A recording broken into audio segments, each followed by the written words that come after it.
Solo hay un punto indivisible que sea el lugar adecuado para ver un cuadro. Los otros están demasiado cerca, demasiado lejos, demasiado altos o demasiado bajos. Pascal.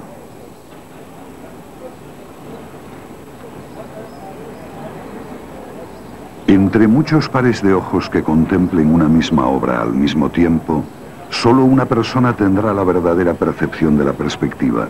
El resto no tendrá más que una visión distorsionada. Leonardo da Vinci.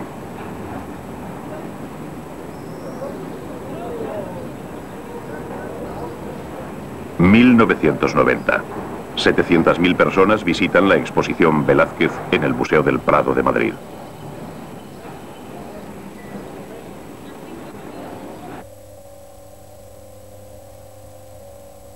Lejos de la muchedumbre, un espectador busca en la pantalla de un ordenador las claves de la estrategia utilizada por Velázquez en el cuadro Las Meninas. ¿Quiénes son los actores de este teatro pintado? El pintor, el propio Velázquez, pincel y paleta en mano.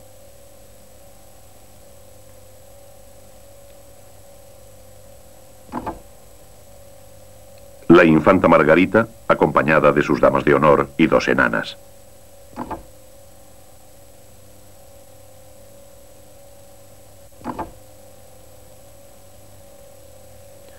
Un personaje en el dintel de una puerta que abre el cuadro al espacio y la luz del exterior. La cortina que retira con la mano nos lleva a la que cuelga sobre el rey Felipe IV y la reina. La pareja real reflejada en el espejo.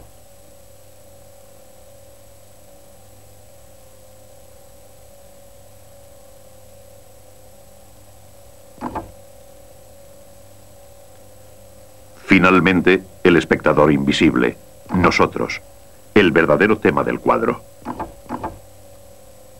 ¿Cómo sugiere este cuadro la presencia invisible del espectador?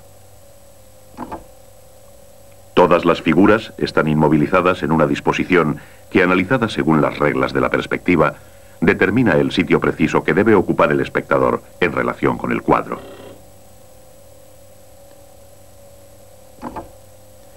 Este punto ideal se encuentra frente a la puerta y no frente al espejo, que como una trampa atrae nuestra mirada e invita al espectador a ocupar la posición de los modelos de Velázquez.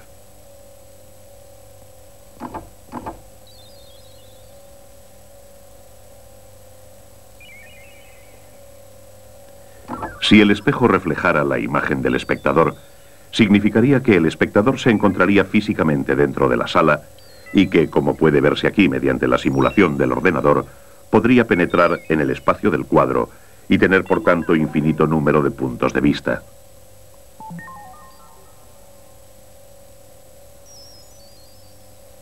Pero este viaje es imposible, porque el espejo no refleja más que la ausencia de modelo y la ausencia del espectador.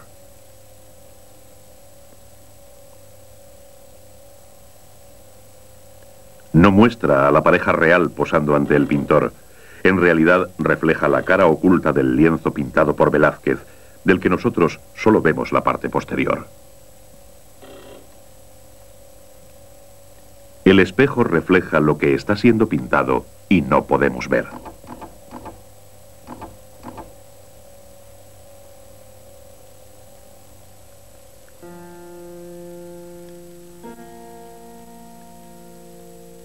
El cuadro Las Meninas nos desvela el artificio. Nos muestra el bastidor de la pintura, el envés del decorado. Al representar el bastidor del cuadro, la gran tela que se hace visible en uno de sus bordes nos indica el carácter físicamente plano de toda pintura.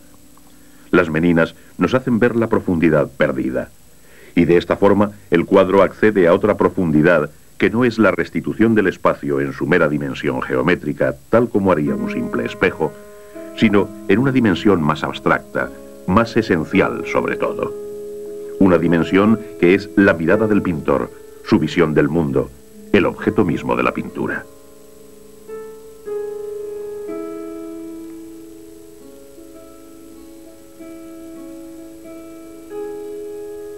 La obra capital de Velázquez es la culminación de una estrategia de la mirada.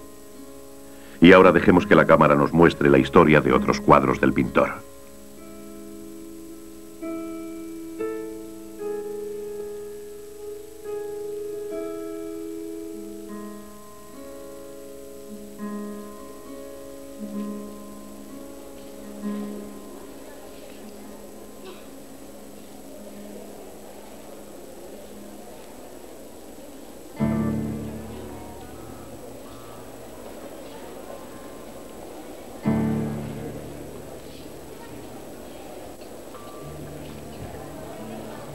Estas paredes del Prado están cubiertas de cuadros que reflejan la España popular del siglo XVII.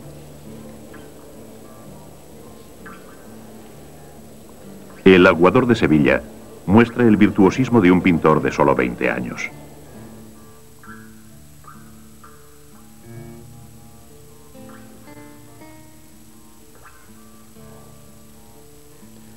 El espectador puede también descifrar una alegoría de las 3 edades de la vida.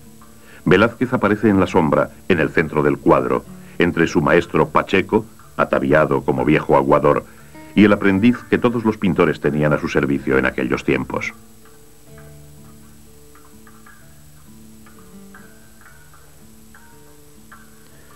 La Cena de Emaús es un cuadro ambivalente, a la vez pintura religiosa y bodegón. Una pintura de género, una escena de interior, semejante a las de la pintura flamenca de la época.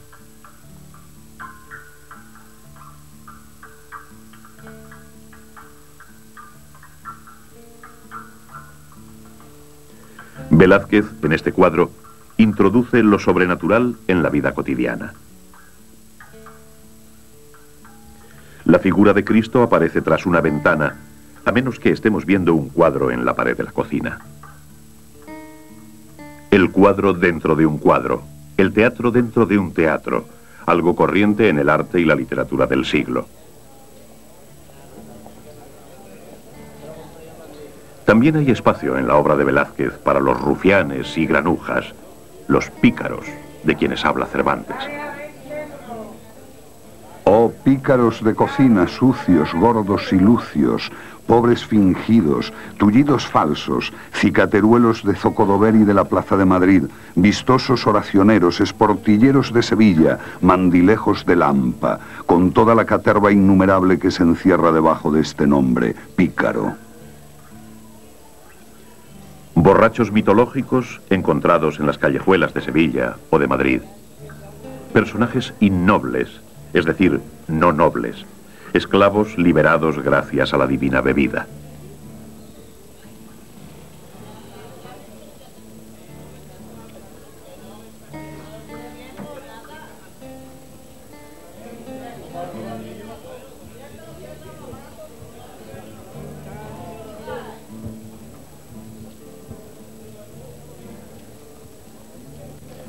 Velázquez pinta el Triunfo de Baco, conocido popularmente como Los Borrachos, en la misma época en que Rubens visita Madrid, en 1629. El pintor flamenco es también embajador de los Países Bajos ante la corte española. Cortesano y artista ejemplar, aconseja a Velázquez, quien ese mismo año se convierte en enviado extraoficial de Felipe IV ante las cortes italianas.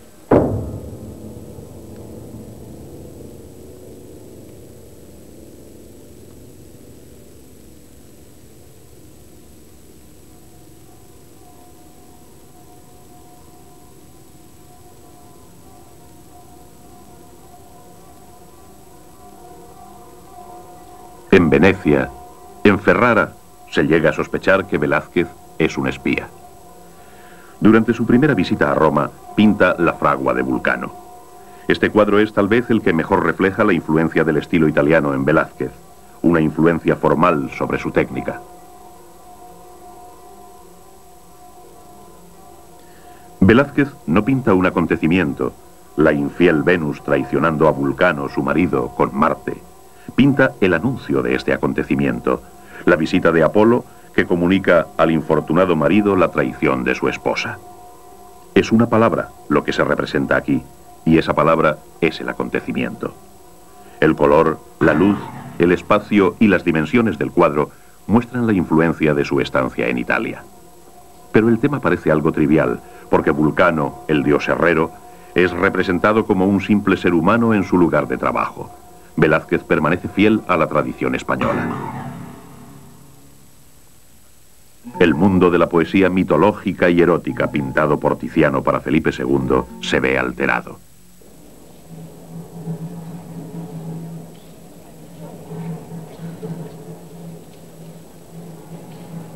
Dice Ortega y Gasset: Velázquez es un gigante ateo, un colosal impío. Con su pincel arroja a los dioses como escobazos. Es nuestro pintor. Ha preparado el camino para nuestra edad, exenta de dioses. Edad administrativa en que en vez de hablar de Dionisos, hablamos del alcoholismo.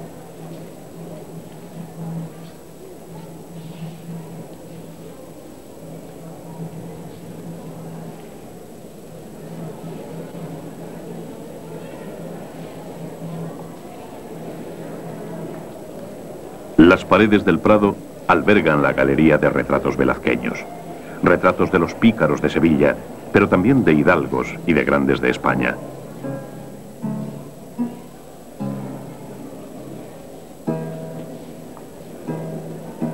Cristo crucificado está acompañado por algunos de sus nobles servidores: don Diego del Corral y Arellano, doña Antonia de Ipeñarrieta.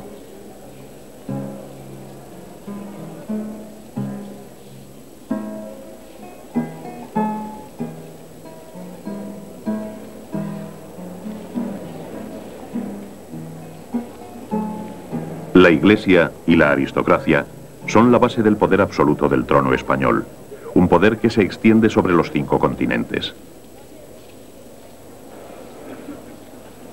Un retrato del rey, Felipe IV, el rey planeta como se le conoce en su época.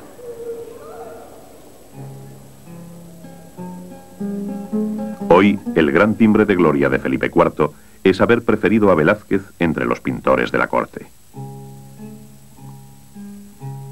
La elección de un pintor. El propio Felipe IV había recibido clases de dibujo y pintura en su juventud.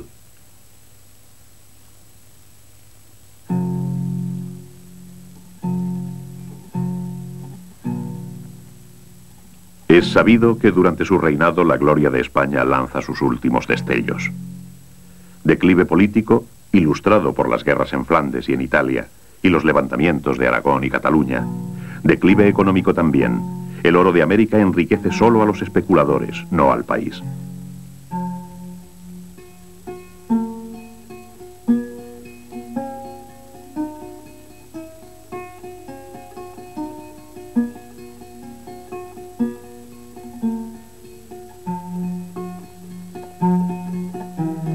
En 1629, Rubens dice de Felipe IV, pintado aquí por Velázquez: Solo despierta mi simpatía.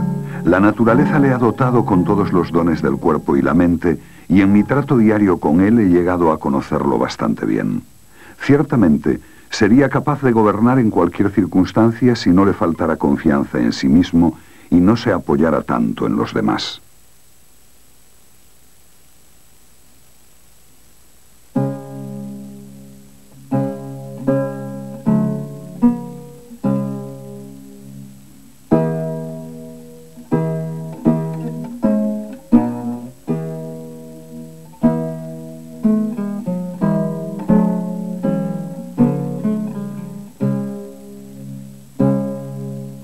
¿Es también el rey?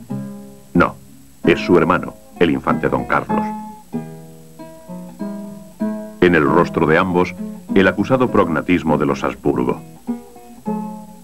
Los príncipes, únicos a quienes la Iglesia autoriza a matrimonios consanguíneos, ¿creían que no sufrirían las consecuencias? 1655. El rey ha envejecido y la pincelada del pintor se ha hecho extremadamente ligera. Un mínimo de materia para un máximo de realidad. El pintor va a lo esencial, sin protocolo. Podríamos hablar, si eso fuera posible tratándose del rey, de una amistad entre el modelo y su pintor.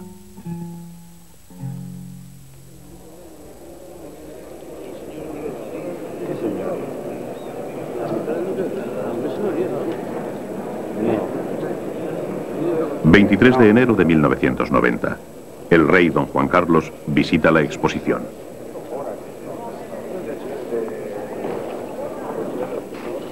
Así se nos muestran actualmente los reyes, bombardeados por los flashes de las cámaras, acosados por los equipos de televisión.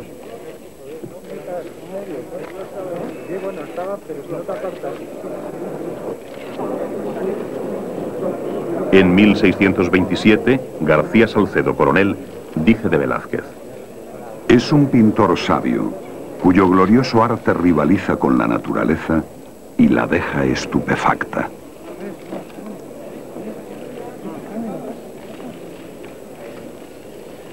Las imágenes de la televisión solo expresan el poder de la televisión. Los cuadros de Velázquez se encuentran lo más lejos posible de la anécdota. Son imágenes atemporales que se han convertido en parte de la realeza de Felipe IV. Velázquez, cuya principal y constante ambición fue ser hidalgo, es admitido en la nobleza española, aunque al final de su vida. Un pintor admitido en la Orden de Santiago. 140 testigos juraron que era de sangre pura y que jamás se había rebajado vendiendo su obra. Pero estos testimonios no fueron suficientes y fue necesaria la intervención del Papa para que el rey pudiera ennoblecer a su pintor sin el consentimiento de la alta nobleza.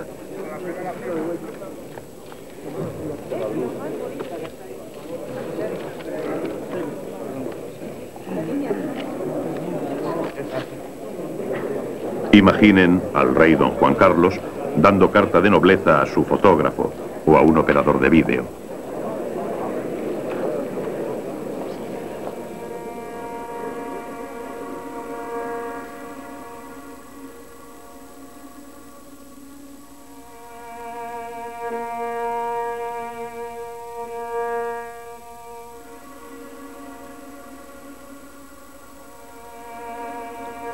La moral católica del siglo de oro quiere honrar a la miseria. No hay salvación para los ricos y los poderosos que no conocen la compasión y rehuyen a los infortunados. La fealdad hace valorar la belleza. La locura hace valorar la razón. A la grandeza le gusta medirse con la bajeza.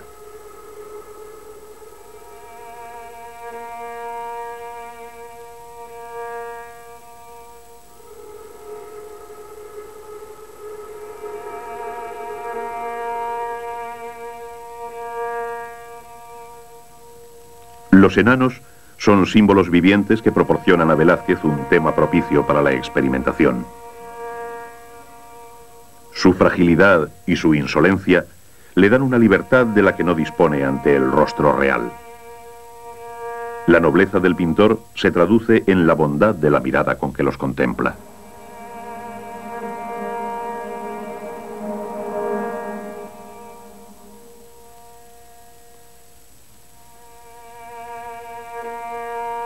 La pintura española nace con el gran movimiento de la Contrarreforma, que pide a los pintores que hagan descender a Dios sobre la tierra y creen imágenes del mundo tal como es.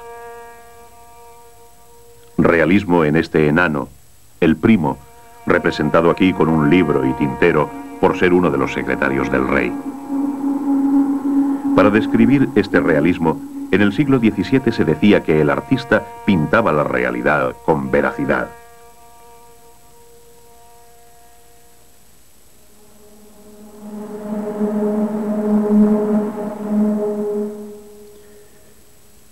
En algunos palacios los bufones prosperan más que los sabios, dice Cervantes.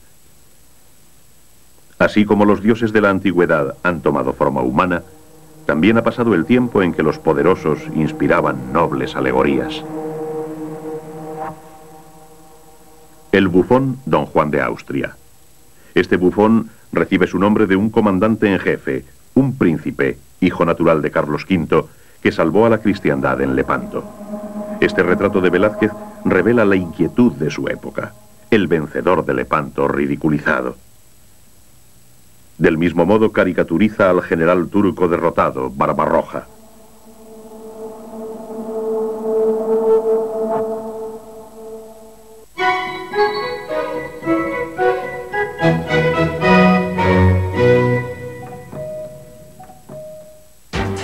Flexiplan le ayuda.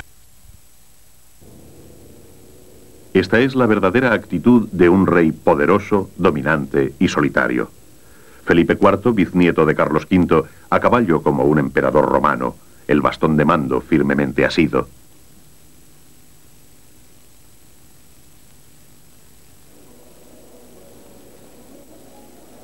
Las crisis no refrenan la prodigalidad del rey. En 1633, haciendo caso omiso de la difícil situación económica de su reino y de las amenazas de guerra, Felipe IV manda construir el Buen Retiro. Este palacio, hoy parcialmente desaparecido, es uno de los teatros donde se manifiesta la grandeza del rey. La grandeza de uno de los mayores coleccionistas de arte del siglo. Velázquez pinta un gran número de cuadros para este palacio, representando a la familia real en toda su majestad, sobre caballos de parada, dominados al parecer como los asuntos de Estado.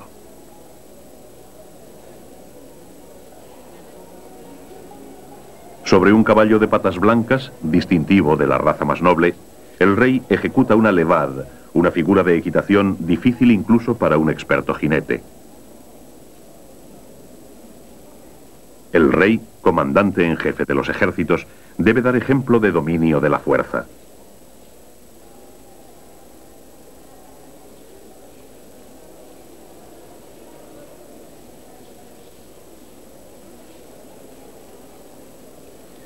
Velázquez representa a su rey, que tuvo pocas oportunidades de dirigir personalmente una batalla, en una demostración de fortaleza física. Tiziano, en cambio, había representado a Carlos V, el infatigable caudillo militar, de forma alegórica, como un San Jorge vencedor del dragón de la herejía. Felipe III, el padre de Felipe IV. Un rey poco glorioso. El hecho más notable de su reinado fue la expulsión en 1609 de los moriscos, musulmanes conversos descendientes de los antiguos invasores árabes. Una sangría de 280.000 personas que privó a España de una gran parte de su población trabajadora.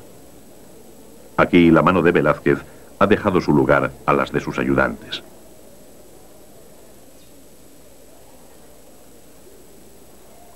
Baltasar Carlos, el primogénito de Felipe IV, el hijo destinado al trono.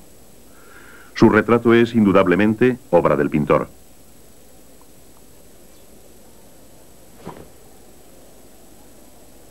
Si el caballo parece deforme, es porque el cuadro estará colgado a 3 metros de altura. Visto desde abajo, el caballo dará la impresión de salirse del cuadro.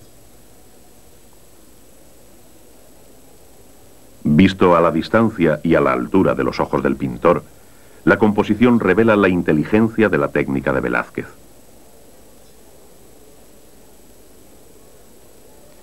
Para resaltar la extraordinaria belleza del tejido y el esplendor de los bordados, el pintor no reproduce los motivos decorativos hasta el menor detalle, como hicieron sus ayudantes con el manto de la reina Margarita. Velázquez rechaza esta delicada labor de artesanía.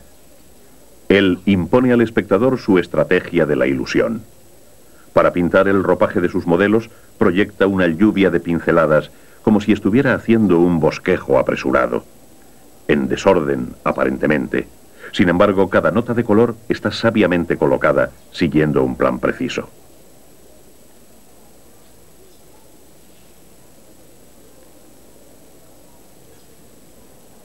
Este niño, orgulloso y gallardo, moriría a los 17 años.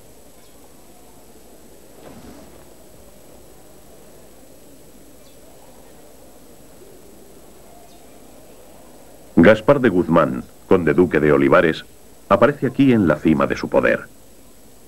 Es el artífice de la victoria española sobre los ejércitos franceses en Fuenterrabía en 1638. La historia ha sido manipulada. En realidad, el ministro no participó en la batalla y es más famoso por su talento político que por sus virtudes guerreras. Desafiado por la nobleza española, se hizo retratar en toda su gloria. Velázquez participa en esta provocación como un gesto de amistad y gratitud a Olivares, quien lo había presentado al rey cuando no era más que un joven pintor. 5 años después de posar para este retrato, Olivares cae en desgracia.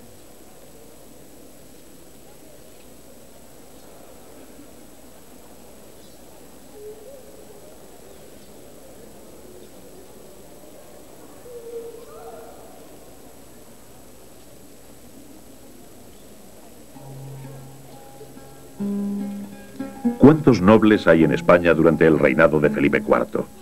Casi el 10% de la población del reino.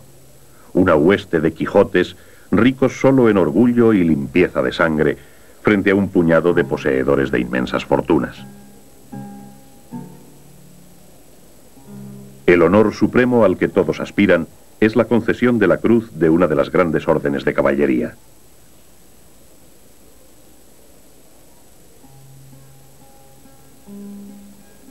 Nobleza sin título de Juan Martínez Montañés, escultor sevillano amigo de Velázquez, representado modelando la cabeza de Felipe IV.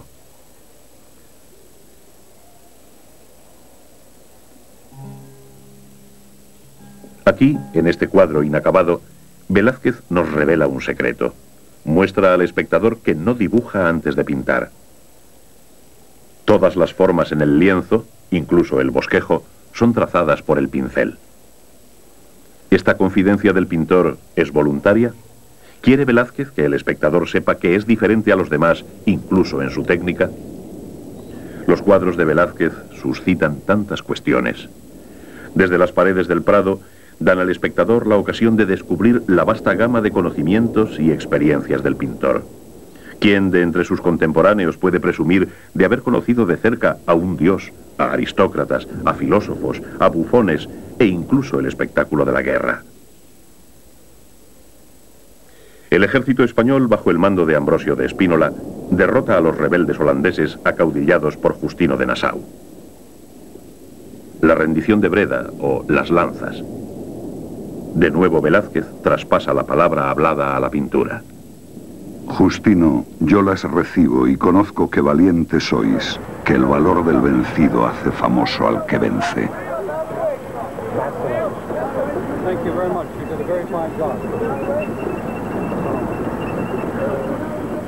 Sin embargo, estas palabras no pertenecen a la historia, sino a una obra de Calderón.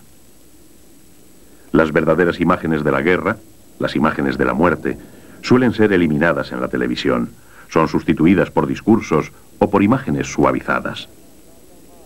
Del mismo modo, la corte española no podía tolerar las auténticas imágenes de la guerra en las paredes del Palacio del Buen Retiro. Escenas de saqueos, violaciones y asesinatos cometidos por los tercios, aquellas compañías que aterrorizaban a la población. Sobre el lienzo, los combates quedan escondidos en el paisaje, detrás de la geometría de las lanzas de los vencedores y el desorden de las picas de los vencidos.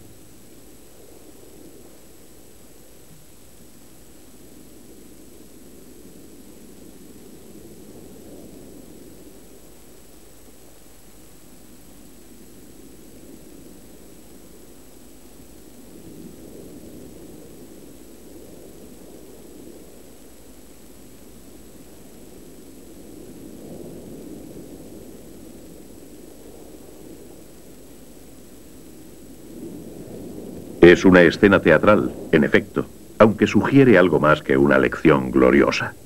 La mirada del vencido, sus compañeros que vuelven la espalda al pintor o inclinan la cabeza, la mirada de los vencedores, orgullosa pero fatigada, hacen presentir que la guerra en los Países Bajos continuará y que Breda será reconquistada por los holandeses.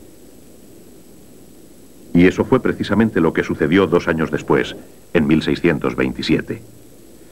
Para representar esta escena de teatro, Velázquez condensa el tiempo y el espacio históricos a la manera de un hábil escenógrafo.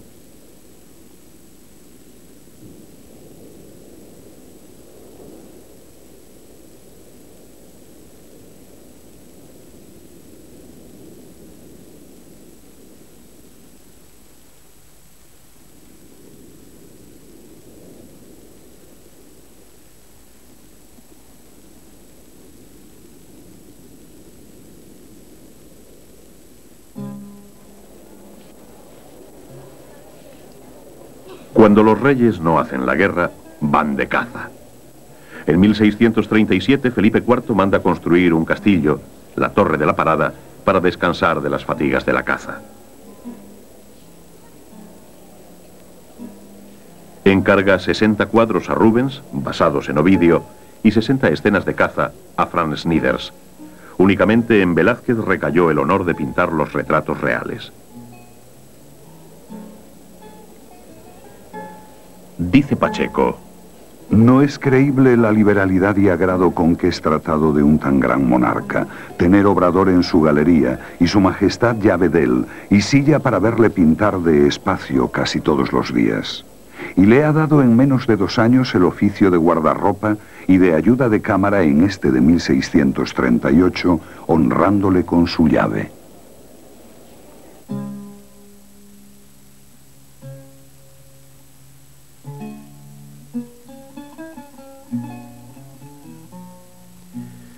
Estas imágenes, en las que los perros y el paisaje están tratados con la misma devoción a la verdad que las figuras de los nobles, son imágenes privadas, sin implicaciones políticas, pintadas solamente para los ojos del príncipe y sus familiares.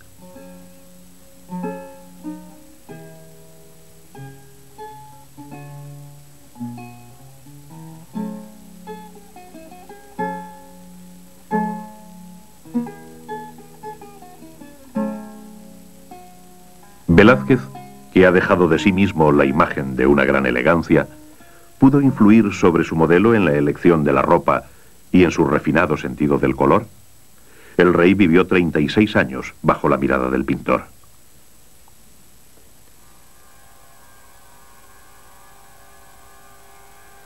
Hasta los 40 años, Felipe IV, cazador, mujeriego y gran coleccionista de arte, es un rey que vive la vida al máximo.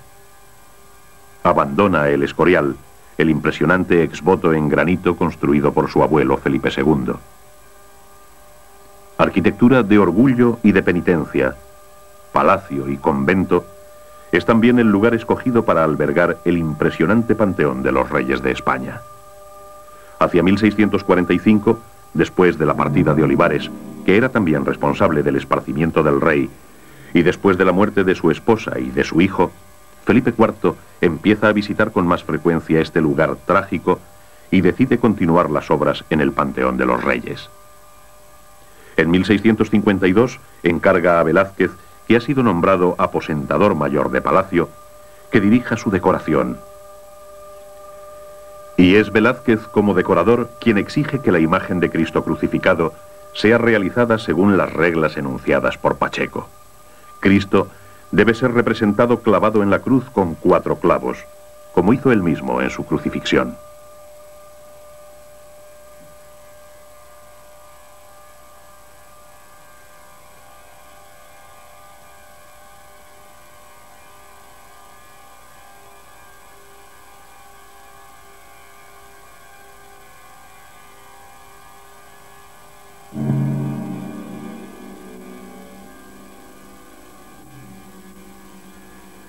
En 1654, Felipe IV ordena el traslado de los restos de sus antepasados a la cripta.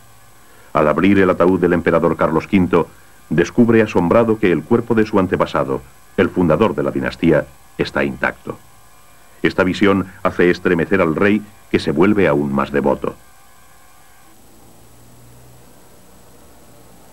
Misticismo y placer, sombra y sol.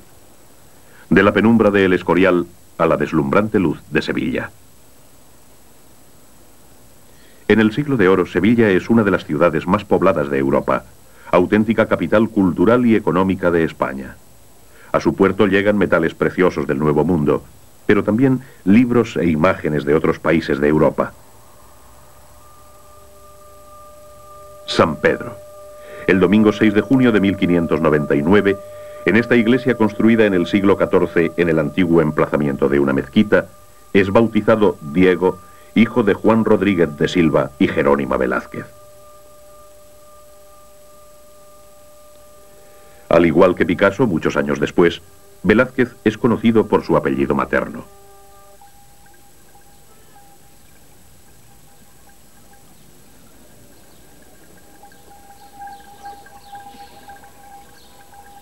En aquella época, Sevilla es la ciudad ideal para la formación de un artista.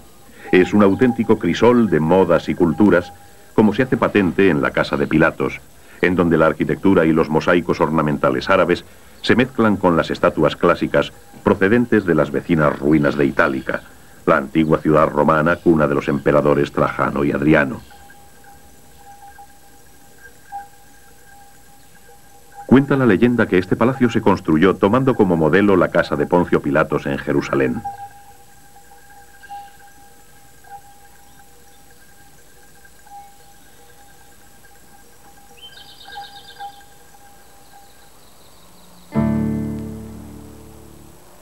En 1604, el dueño de la casa, el duque de Alcalá, se hizo retratar en figura de Hércules por el pintor sevillano Francisco Pacheco.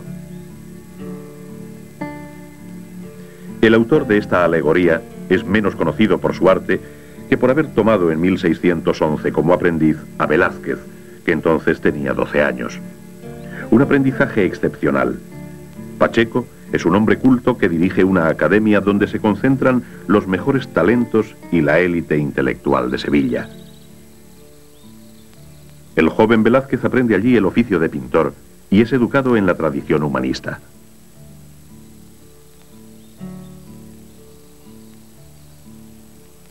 Pacheco aprecia el genio de su discípulo, le concede la mano de su hija y deja de él testimonios elogiosos.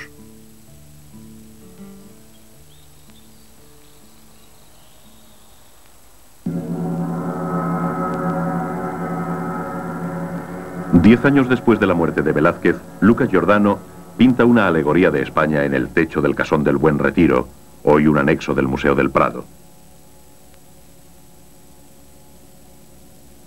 Luca Giordano, fascinado por las Meninas, declara que el cuadro es una teología de la pintura.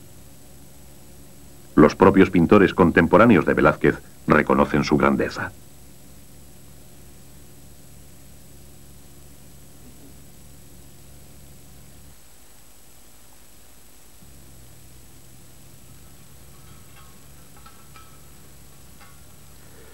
Las revoluciones son muy escasas en la historia del arte.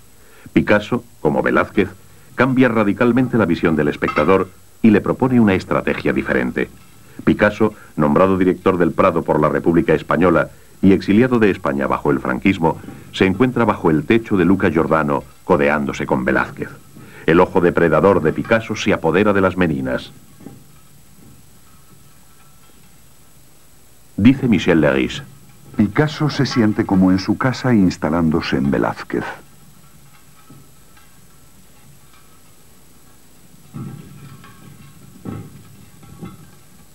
Entre el 17 de agosto y el 30 de diciembre de 1957, pinta 44 variaciones sobre las Meninas.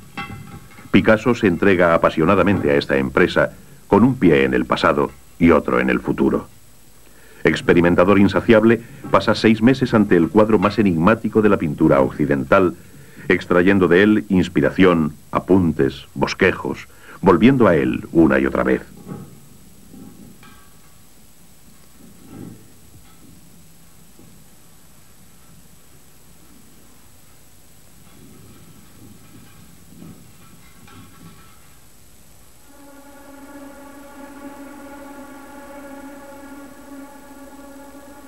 El 17 de septiembre de 1865, Manet escribe a Zacharia Strick: Lo que más me ha gustado de España y hace por sí solo que el viaje valga la pena es la obra de Velázquez. Es el pintor de los pintores, aunque eso no me ha sorprendido. He encontrado en él la realización de mi ideal de la pintura y la visión de estas obras maestras me da grandes esperanzas y plena confianza.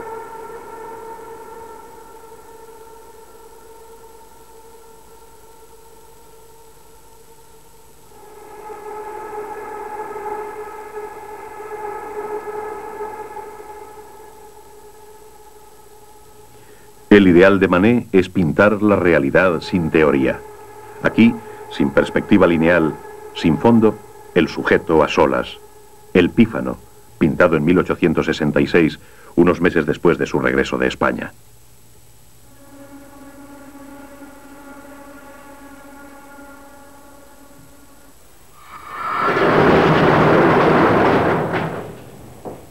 Velázquez, Francis Bacon. El cambio es dramático.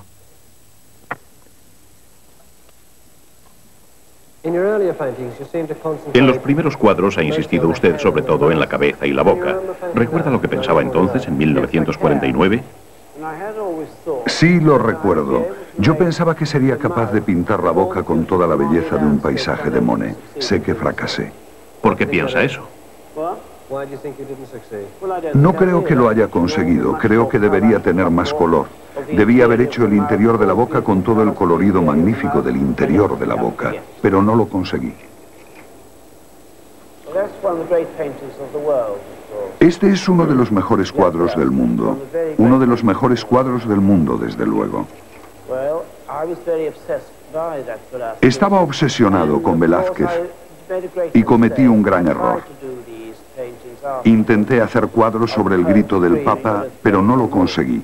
No di con los colores. No conseguí que el grito fuera suficientemente vibrante. No es lo que yo buscaba. Hacer gritar al Papa Inocencio X. Velázquez solo pretendía hacer hablar a su modelo.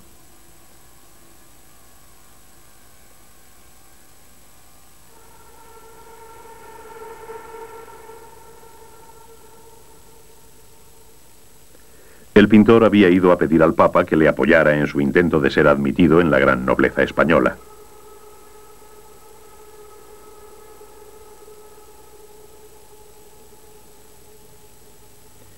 La firma del pintor está en la carta que sostiene el Papa. El pintor y el modelo reunidos como si fuera una conversación y no una fría visita protocolaria.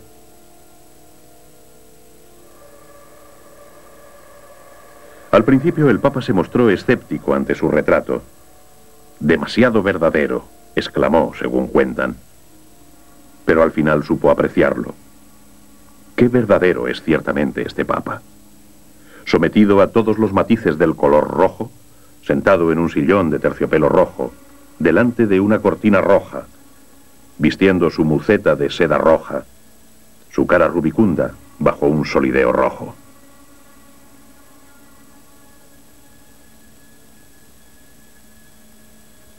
Su sobrepelliz blanco cremoso es una cascada de encaje lograda mediante una lluvia de pinceladas.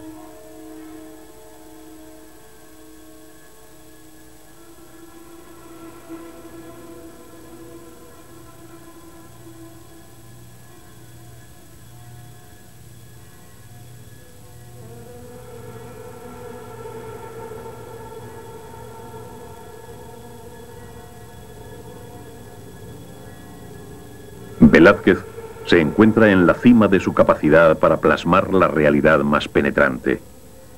La astucia de este anciano de 76 años permanece extraordinariamente alerta. Velázquez conoce a Inocencio X durante su segundo viaje a Italia en 1650. Su misión es, una vez más, satisfacer la pasión del rey de España por las obras de arte. Es una larga estancia, 2 años y 8 meses. Varias veces el rey le pide que regrese, pero Velázquez se retrasa y se toma su tiempo para mandar hacer moldes de las estatuas clásicas que ha seleccionado. La verdadera razón de su prolongada estancia ha salido a la luz recientemente. Una italiana, aristócrata o criada, nadie lo sabe, le da un hijo ilegítimo.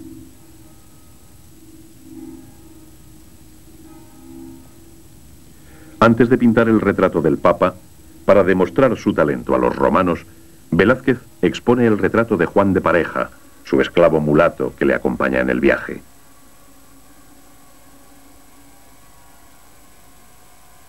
Será una señal de la dulzura de la estancia que Velázquez le conceda la libertad antes de regresar a España.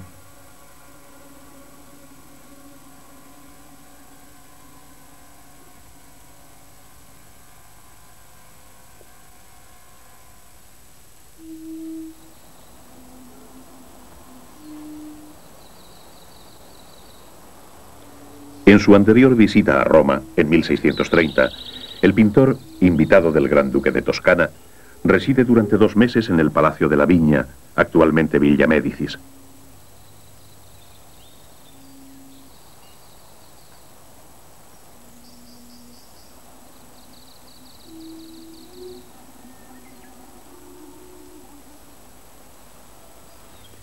Cuando regresa a Roma, 20 años más tarde, vuelve a visitar esta noble y elegante residencia para pintar imágenes de sus jardines. Representar la naturaleza estaba de moda en aquella época, pero pintar al aire libre era inimaginable, excepto tal vez para Claudio Lorena. Velázquez, una vez más, al colocar su caballete y sus pinturas directamente ante el paisaje, muestra la actitud más simple y directa hacia la pintura.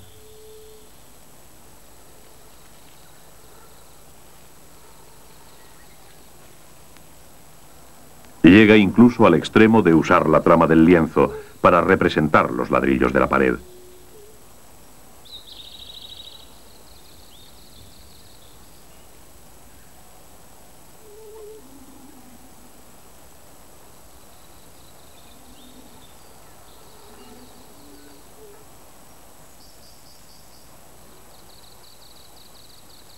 Con estos dos paisajes de la Villa Médicis, Velázquez se adelanta en 2 siglos a Corot.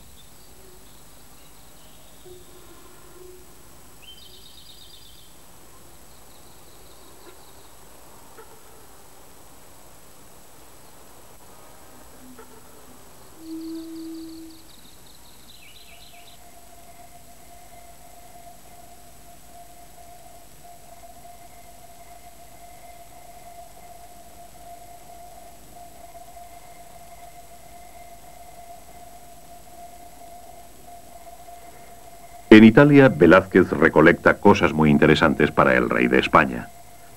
Adquiere 2 pinturas del Veronés y 7 de Tintoretto en Venecia. Esculturas decorativas y cierta cantidad de bronces, incluyendo el Hermafrodita, moldeado sobre el original de la Villa Borghese. Italia y Venus. La Venus del Espejo fue pintada para un famoso coleccionista, Gaspar de Haro, marqués de Liche. Por este hombre, tan aficionado a las mujeres, el pintor desafía la moralidad española pintando un cuerpo desnudo y abre un nuevo camino al combinar en un solo lienzo el tema del aseo de Venus con el de Venus recostada.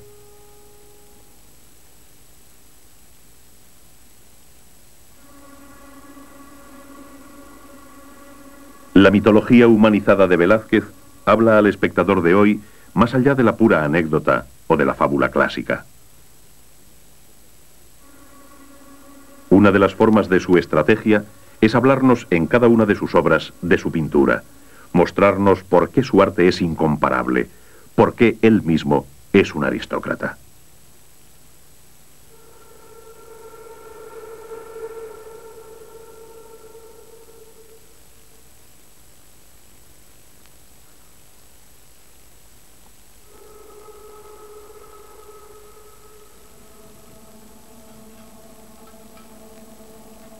Miremos estas hilanderas.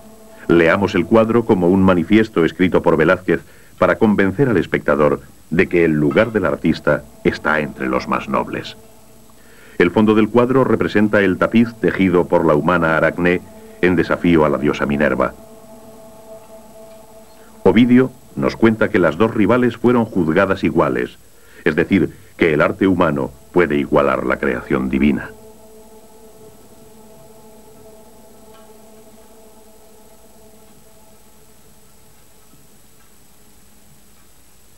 Velázquez insiste. El tapiz de Aracné reproduce el rapto de Europa en la versión de Tiziano. Tiziano, el pintor venerado por la corte española y elevado a la nobleza por Carlos V. Velázquez, sucesor de Tiziano, afirma merecer el mismo honor. Marca la diferencia entre el mundo del artista y el del artesano. La mujer en la rueca, la que enrolla el hilo en un ovillo, y la que se dispone a cardar la lana.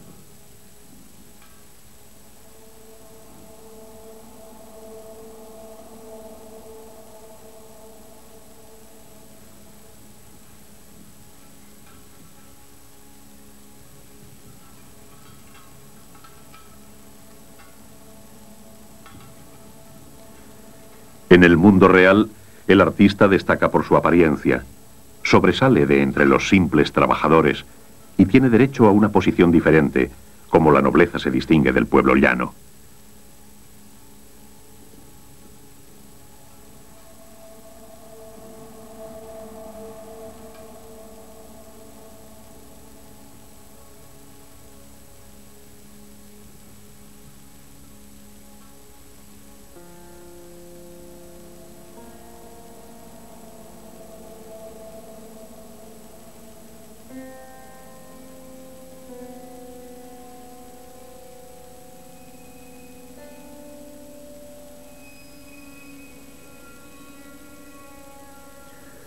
Los esfuerzos de toda su vida se ven recompensados en 1658, 2 años antes de su muerte. Este es el autorretrato en el que figura su triunfo. Ha pintado sobre su pecho la cruz de Santiago, concedida por el rey.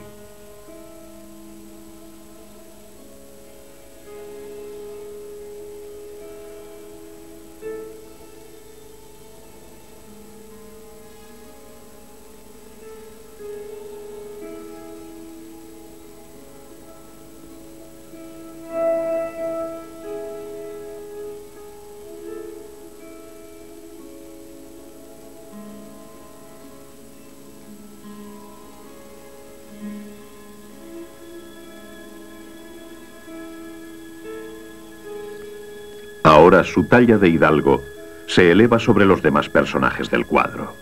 ¿Y qué personajes?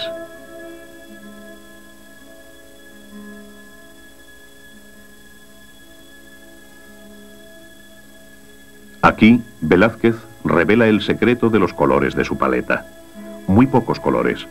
Blanco de plomo, vermellón, carmín, tierra ocre roja, azul cobalto, azul ultramar, amarillo de plomo, tierra de siena natural o tostada, ocre amarillo y negro de marfil.